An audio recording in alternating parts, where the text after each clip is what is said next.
Under Raleigh's peaceful skyline, evil waited in silence, where quiet streets, warm lights, and trust itself became weapons of betrayal. A body submerged in a bathtub on Strickland Road, blood on the concrete beneath Glenwood's neon lights, two men buried deep in Carolina woods, and a mother's scream swallowed by the hum of passing cars. Years later, their killers sit behind bars, but justice can't rewind time. It only teaches us that even in calm cities, darkness never truly sleeps. And this is Every Black Killer Who Shook Raleigh, North Carolina, Shocking True Crime Cases. Welcome back to Crime Ledger USA, where real crimes meet real justice. Number 1. Kevin Parker. Under the warm Carolina sun, the quiet streets of Raleigh hid a secret that had stretched across decades. 3 women, 3 homes, and 1 man who thought time would erase his trail. In 2006, in Greenville, North Carolina, a young woman awoke to find a stranger in her home. He broke through a window, armed and silent, before committing a brutal act of first-degree rape and robbery. The victim survived, but the attacker vanished. For years, the file collected dust, one of many cold cases that haunted investigators. Then, 12 years later, the same violence returned to a new city. In November 2018, a 49-year-old woman in Raleigh fought for her life when a man shattered her sliding glass door, threatened her with a knife, and sexually assaulted her. The attack bore striking similarities to the Greenville case: forced entry, armed threat, and calculated control. Just months later, in April 2019, another assault on Shellbrook Court fit the same pattern. Detectives suspected a serial offender, but there was no name, only fragments of DNA, too incomplete to identify. For more than a decade, Kevin Earl Parker lived undetected, blending into normal life in Raleigh. It was not until 2022 that the Raleigh Police Department, working with Greenville detectives and the FBI, revisited the case, using modern forensic genealogy. Scientists uploaded DNA collected from the 2006 crime scene into public databases, building family trees, until one branch led to Parker, a 46-year-old man with no prior convictions but a genetic link too precise to ignore. Investigators then obtained a warrant for his DNA. When the sample returned, the results were irrefutable, a full match to all 3 assaults. The breakthrough ended an 18-year search. Greenville Police Chief Estella Patterson called it a monumental step forward in solving violent crimes through science. The 2006 victim, who had since moved out of state, was contacted again.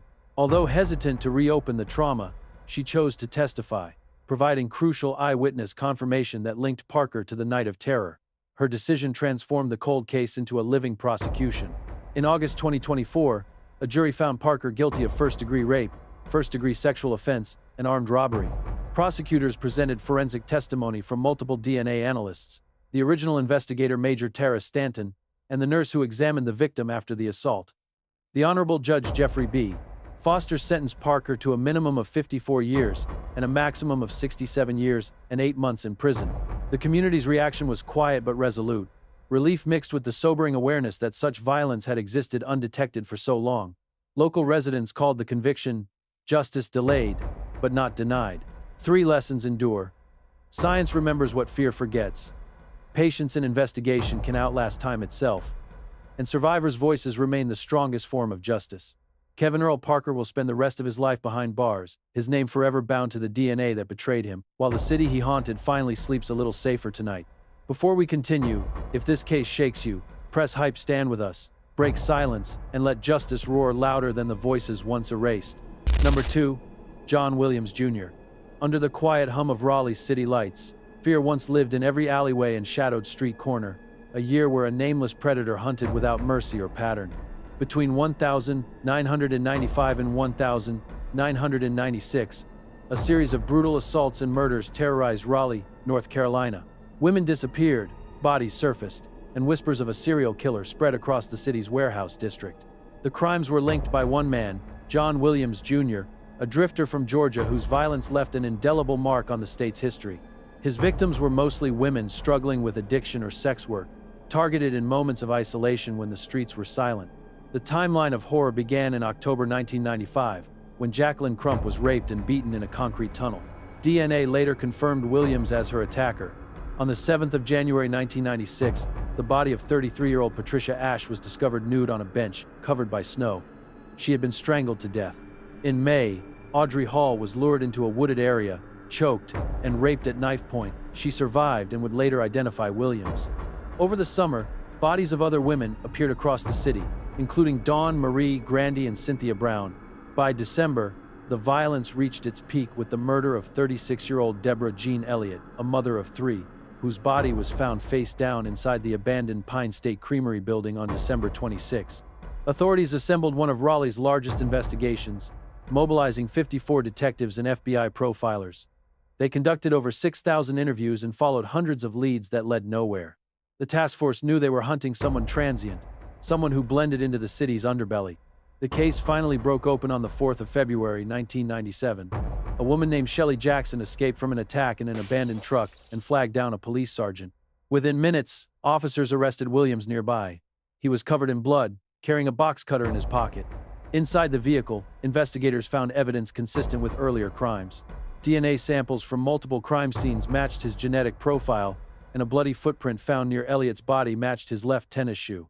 The trial began in early 1998, capturing national media attention. Prosecutors portrayed Williams as a calculated serial predator who lured vulnerable women with drugs before assaulting and killing them. The defense claimed he suffered from mental impairment and trauma, arguing that his low IQ and abusive childhood shaped his behavior. After weeks of testimony, the evidence proved overwhelming. On the 4th of March 1998, a Wake County jury found John Williams Jr. guilty of 2 counts of first-degree murder, multiple rapes, and assaults. He was sentenced to death. The community's reaction was mixed: relief that the terror had ended, and grief for the lives destroyed. 3 lessons endure. Evil often hides in plain sight. Survivors' courage can end a killing spree. And science always outlasts deception. Today, John Williams Jr. remains on death row at Central Prison, his name forever linked to Raleigh's darkest year, a haunting reminder that even in the calmest cities, monsters sometimes walk. Number 3. James Daishawn Robinson and Ryan Craig Veach. Beneath Raleigh's warm July sky, 2 young men vanished without a trace. What began as a routine evening would end in a chilling double homicide.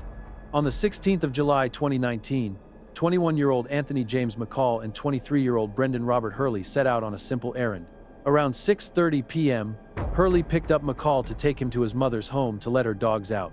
Both men were known for their reliability, so when Hurley failed to pick up a friend at 9 p.m. and never arrived to collect his mother from work, families grew uneasy. Calls went unanswered, messages were left unread, and by the following morning, their disappearance was officially reported.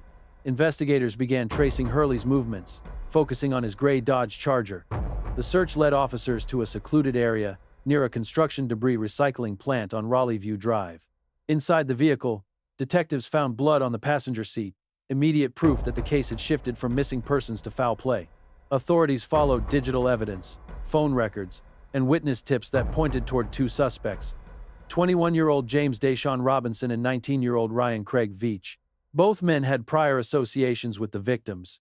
As investigators worked through interviews, they identified a third individual, Andrew Francis Carroll, who had reportedly helped dispose of evidence after the killings.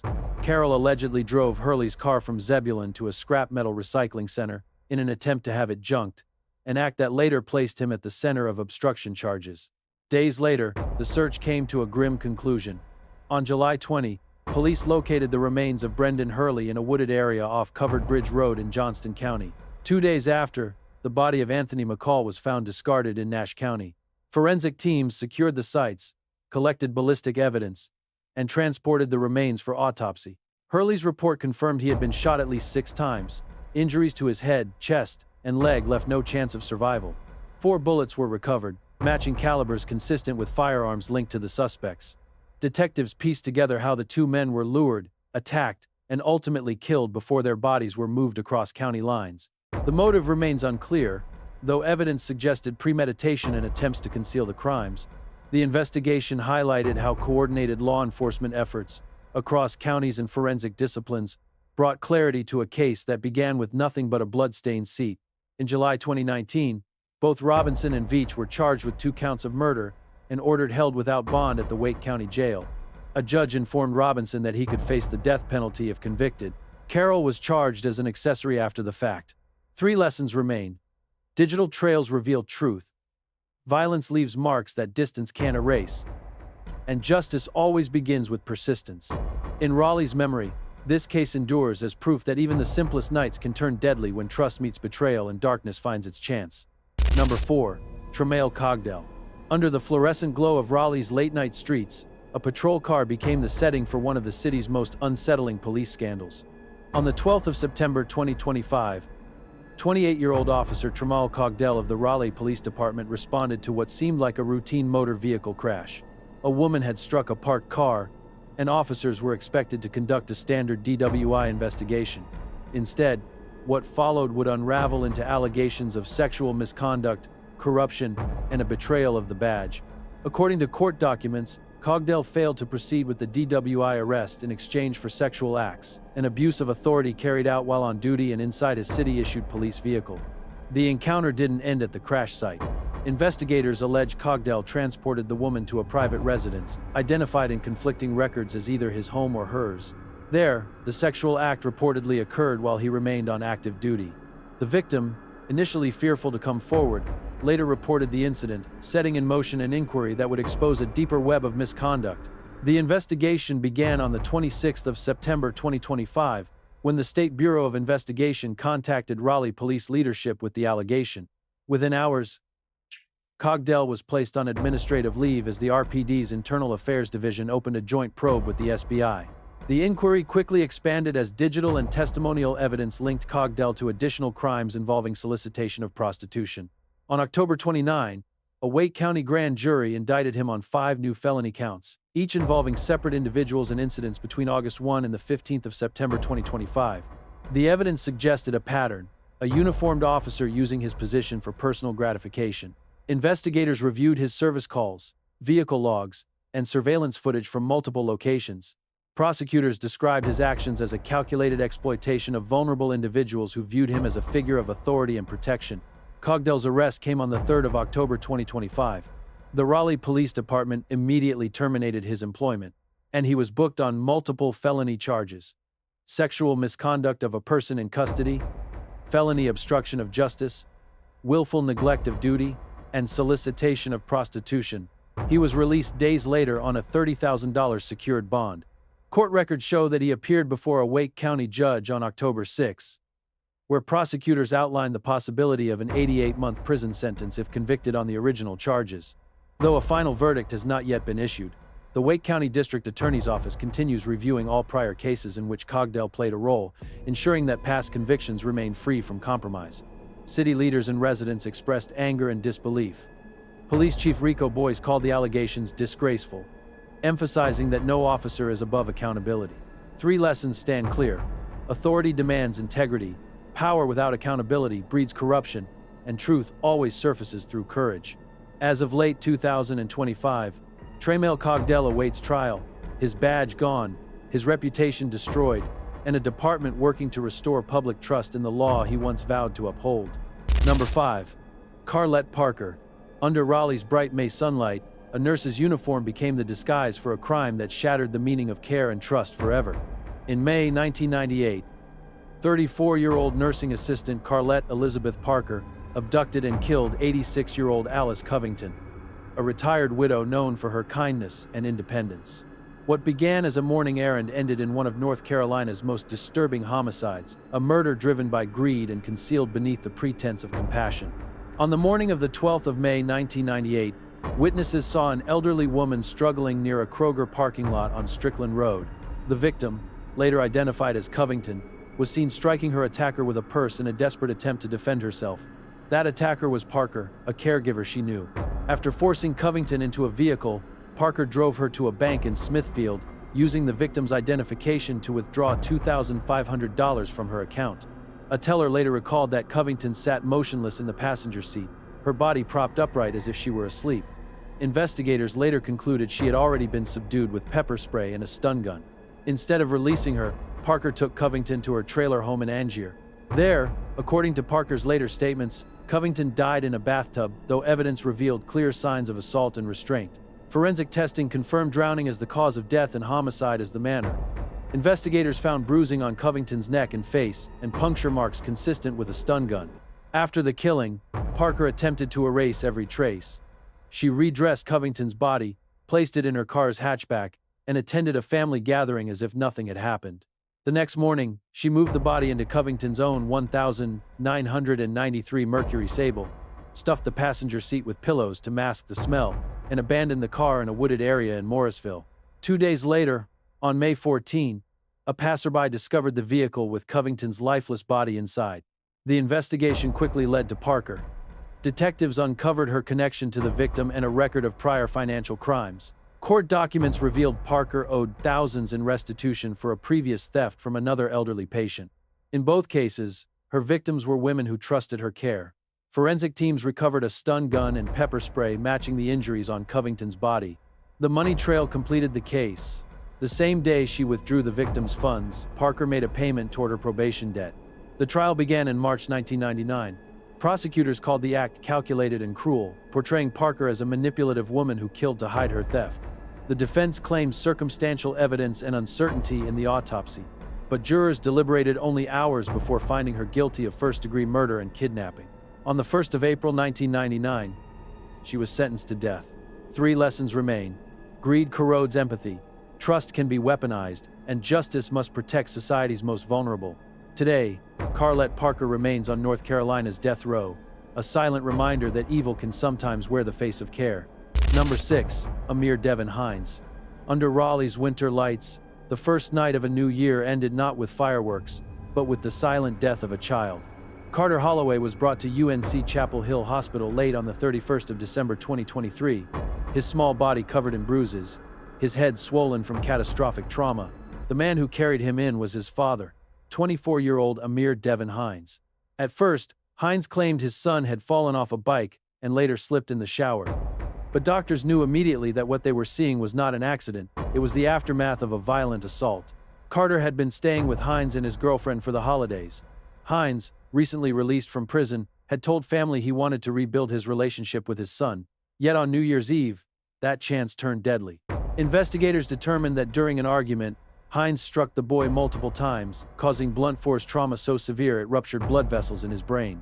Forensic specialists compared the injuries to those sustained in a high-speed car crash or a fall from several stories, but the cruelty didn't stop at the assault. Instead of seeking help, Hines delayed medical care for hours. Evidence later revealed that he stopped to deliver food to a friend's boyfriend before driving his son to the hospital. Experts later testified that this delay likely cost Carter his life. By the time doctors began treatment around 10:30 p.m., the child's brain was bleeding beyond repair. He was placed on life support but never regained consciousness. On the 1st of January 2024, New Year's Day, Carter was pronounced dead. The Raleigh Police Department opened a homicide investigation immediately after hospital staff contacted them. Detectives quickly found contradictions between Hines's story and the evidence. His girlfriend's statements shifted repeatedly, and neither version aligned with the medical findings. The autopsy confirmed what doctors already suspected. Carter's death was the result of blunt force injuries to the head in a setting of medical neglect. It ruled out any chance of an accidental fall. Hines was first charged with felony child abuse. After Carter's death, the charge was upgraded to murder. Prosecutors described the case as one of the most disturbing acts of domestic violence in Wake County in recent years. On the 5th of December 2025, Hines pleaded guilty to second-degree murder, avoiding a potential life sentence. The court sentenced him to between 30 and 37.5 years in prison and denied any chance of work release. The judge also ordered mental health and substance abuse evaluations during his incarceration. Carter's grandmother, Tiffany Holloway, addressed the court through tears, calling her grandson a bright light whose only language was love. The courtroom sat in silence as the sentence was read. Justice delivered, but peace out of reach. 3 lessons remain. Unchecked anger destroys generations. Neglect can kill as surely as violence, and justice cannot bring back the innocent. In the stillness of a new year, Raleigh remembers Carter Holloway, not for how he died, but for the love he never stopped giving. Number 7. Tyrell Jarue Moore. Under the flashing lights of Raleigh's nightlife, one brief act of violence would turn a busy street into a crime scene that changed everything. It was around 2:15 a.m. on the 26th of August 2023, when 27-year-old restaurant manager David Millett Jr. stood outside Midwood Smokehouse on Glenwood Avenue. The district was alive with movement, crowded bars, closing time noise, and people spilling onto the sidewalks. Within seconds, a disagreement began between Millett and 23-year-old Tyrell Jarue Moore. Witnesses later described a quick escalation, a single punch, and a fall so sudden that silence cut through the chaos. Millette's head struck the concrete with fatal force. Responding officers from the Raleigh Police Department arrived minutes later.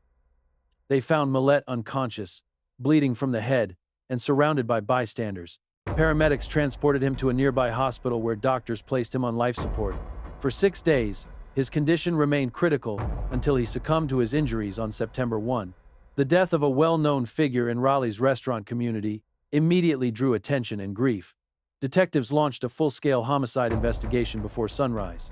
The first step was to secure and process the scene, the stretch of sidewalk cordoned off, photographs taken, and trace evidence collected.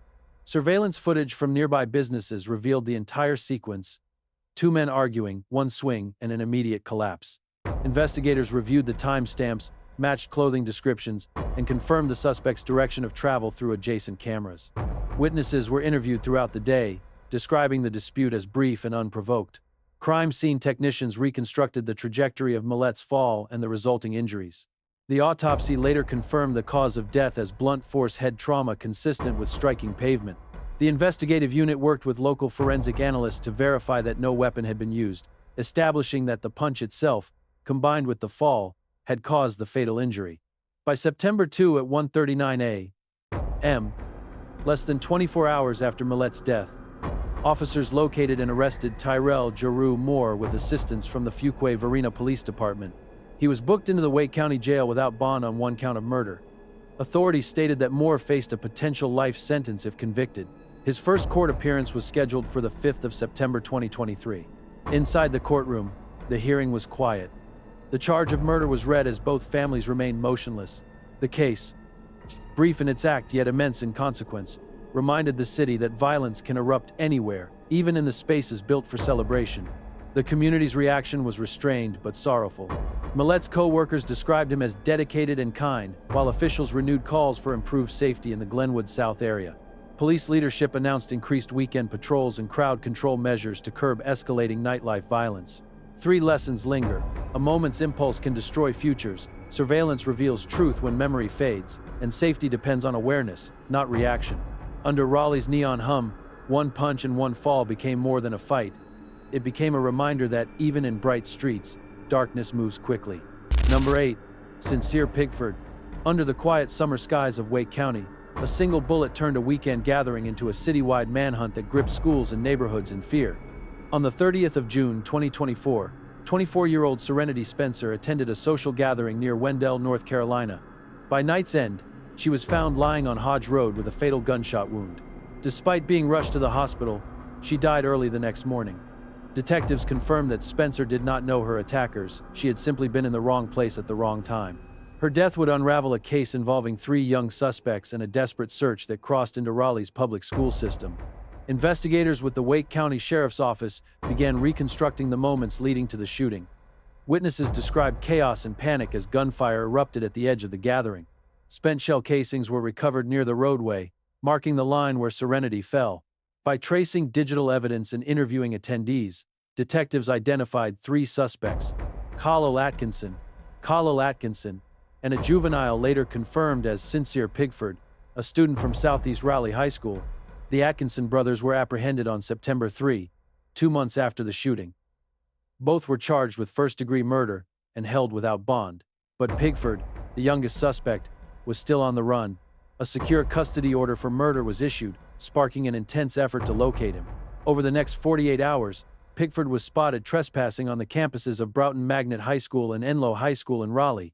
At the time, school administrators removed him but were unaware of his connection to the homicide.